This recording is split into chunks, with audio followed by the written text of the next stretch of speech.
Assalamualaikum warahmatullahi wabarakatuh. Selamat datang di channel aku Ajeng Septin.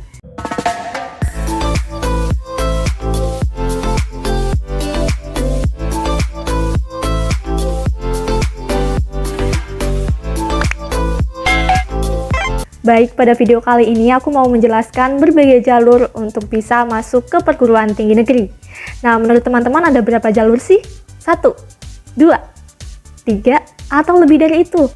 Nah, ini penting banget diketahui buat teman-teman, khususnya kelas 12 ya, karena kan tahun depan itu kalian udah lulus. Apalagi buat yang ingin lanjut kuliah ke PTN, nah ini wajib banget kalian ketahui. Tetapi nggak usah khawatir, nggak usah risau, nggak usah galau ya, karena akan aku bahas di video kali ini. Oleh karena itu, simak baik-baik ya dari awal sampai akhir dan jangan di skip-skip supaya tidak ada kesalahpahaman informasi. Oke, yang pertama yaitu ada SNMPTN. Nah, SNMPTN ini merupakan singkatan dari Seleksi Nasional Masuk Perguruan Tinggi Negeri. SNMPTN ini dikenal juga sebagai jalur undangan. Nah, untuk proses seleksinya ini nanti akan dilaksanakan ketika kalian itu masih kelas 12. Tetapi perlu digarisbawahi bahwasanya tidak semua siswa kelas 12 itu bisa mengikuti SNMPTN. Karena nanti yang ikut SNMPTN itu hanya siswa-siswa yang masuk dalam daftar siswa eligible. Siswa eligible ini merupakan siswa yang masuk dalam pemeringkatan sekolah. Nanti kalau misalkan udah semester 6 ya, semester 6 awal, nanti itu kalian akan diperingkat. Peringkatannya ini sesuai dengan akreditasi sekolah. Adapun aspek penilaiannya ini menggunakan nilai rapot, prestasi akademik dan juga prestasi non-akademik yang kalian dapatkan selama 3 tahun menjadi siswa SMA, SMK atau sederajat. Berupa apa aja? Yakni berupa nilai rapot, piagam dan juga ada faktor lain. Nah, faktor lainnya ini biasanya itu kayak nilai sekolah kalian di PTN bersangkutan. Terus ada faktor alumni juga, kualitas alumni di PTN bersangkutan. Cuma kalau faktor alumni dan juga sekolah itu kan di luar kendali kalian ya. Nah, yang perlu kalian siapkan itu adalah nilai rapor dan juga prestasi kalian yang berupa piagam. Adapun nilai-nilai yang digunakan yakni ada nilai pada mata pelajaran matematika wajib, bahasa Indonesia, bahasa Inggris, dan juga dari mata pelajaran peminatan kalian. Kalau misalkan IPS itu ya ada ekonomi, sejarah, geografi, dan juga sosiologi. Kalau dari IPA ya ada biologi, kimia, fisika, matematika peminatan. Tips dari aku ketika kalian itu bingung mau pilih jurusan apa ya, coba perhatikan nilai rapot kalian. Mana yang paling tinggi, mana yang kira-kira itu grafiknya naik nilainya gitu.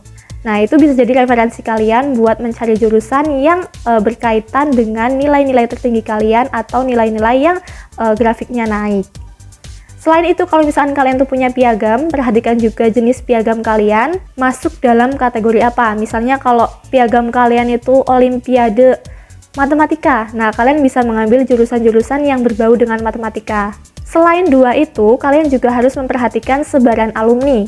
Sebaran alumni dari sekolah kalian yang keterima SNMPTN itu ada di PTN mana aja. Karena selain dari nilai, sebaran alumni juga mempengaruhi presentase kelolosan kalian. Oh ya, tadi aku lupa sampaikan di awal ya. Untuk nilai rapotnya itu nilai pengetahuan dari semester 1 sampai dengan semester 5. Jadi nilai-nilai yang digunakan itu adalah nilai rata-rata dari mata pelajaran yang udah aku sebutin tadi dari kelas 10 semester 1 sampai dengan semester 5. Next, jalur yang kedua yakni ada SBMPTN. Nah, SBMPTN ini udah tahu belum singkatannya? Ya, bener banget. Seleksi Bersama Masuk Perguruan Tinggi Negeri.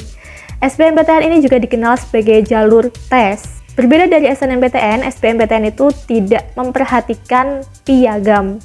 Jadi pure nilai tes kalian ya. Tetapi nanti di beberapa jurusan gitu ya, nanti ada yang mensyaratkan portofolio. Portofolio itu sejenis karya gitu. Biasanya dari mata kuliah lagi kan. Biasanya dari jurusan-jurusan yang berbau seni atau olahraga itu ada yang memerlukan atau mengharuskan mengunggah portofolio. Dalam SBMPTN, kelompok ujiannya dibagi menjadi 2, yakni ada saintek, 3, dibagi 3. Ada saintek, soshum, dan juga campuran. Kalau campuran ini terdiri dari tes saintek dan juga soshum. Dan ini mungkin ada yang bingung ya, apa bedanya SBMPTN sama UTBK? Nah, SBMPTN itu nama seleksinya ya. Nama seleksinya seleksi SBMPTN. Nah, untuk tesnya ini namanya UTBK. Jadi UTBK ini masuk dalam SBMPTN. Nantinya hasil skor dari UTBK ini akan digunakan dalam seleksi SBMPTN. Oke, balik lagi dengan materi yang diujikan. Nah, untuk materinya ini kan tadi ada saintek, soshum, dan juga campuran. Kelompok saintek ditujukan buat teman-teman lulusan dari IPA. Sedangkan kelompok soshum ditujukan buat teman-teman dari lulusan IPS. Jika kalian nanti memilih kelompok ujian saintek, maka yang akan diteskan adalah materi TPS dan juga TPA saintek. TPS ini terdiri dari PU, PBM, PPU, PK, dan nanti ada bahasa Inggrisnya. Kalau tahun yang sekarang itu ada bahasa Inggrisnya dipisah ya. Serta ada sub TPA. Dalam sub TPA ini nanti ada soal-soal dari kimia, biologi, fisika, dan juga matematika peminatan. Sedangkan soshum ini sama ya, nanti ada TPS dan juga TPA, yang mana TPS itu terdiri dari PU, PPU, PBM, PK, dan juga bahasa Inggris. Untuk TPA-nya itu ada TPA soshum. Nah, TPA soshum ini terdiri dari materi-materi atau soal-soal dari pelajaran sosiologi, ekonomi, geografi, dan juga sejarah. Satu lagi yaitu kelompok campuran. Kelompok campuran ini terdiri dari materi-materi yang ada di saintek dan juga di soshum. Jadi banyak banget ya, memang banyak banget materinya. Cuma nanti keuntungannya kalau misalnya kalian memilih kelompok ujian campuran, kalian bisa memilih jurusan-jurusan dari 2 kelompok ini, kelompok saintek dan juga kelompok soshum. Mungkin kalian juga mendengar yang namanya linjur atau lintas jurusannya. Yang dimaksud dari lintas jurusan adalah misal kalian dari IPA. Kalian dari IPA, waktu SMA-nya ambil IPA, tetapi kalian tuh pengen kuliah di jurusan manajemen. Nah, manajemen ini masuk dalam kelompok soshum. Jadi, waktu SBMPTN ini nanti kalian mengambil kelompok ujian soshum. Oke, sampai sini apakah bingung?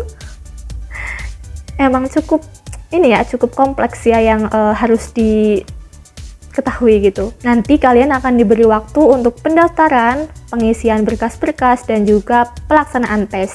Nah, pelaksanaan tesnya inilah yang dinamakan UTBK, ujian tulis berbasis komputer. Untuk UTBK-nya sendiri itu biasanya nanti akan dibagi menjadi 2 gelombang. Jadi gelombang 1 dan juga gelombang 2. Untuk teman-teman yang mendaftar di awal biasanya akan dapat gelombang 1.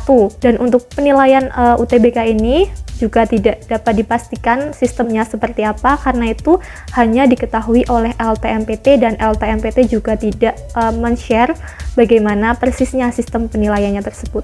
Jadi nanti kalian itu akan dikasih tahu skornya ketika kalian itu sudah pengumuman SBMPTN. Jadi pengumuman lolos apa enggaknya dulu, terus beberapa hari kemudian kalian akan mengetahui skornya. Next, yang ketiga yaitu ada seleksi mandiri. Nah, seleksi mandiri itu nggak cuma satu ya, kadang satu PTN aja itu punya banyak seleksi mandiri.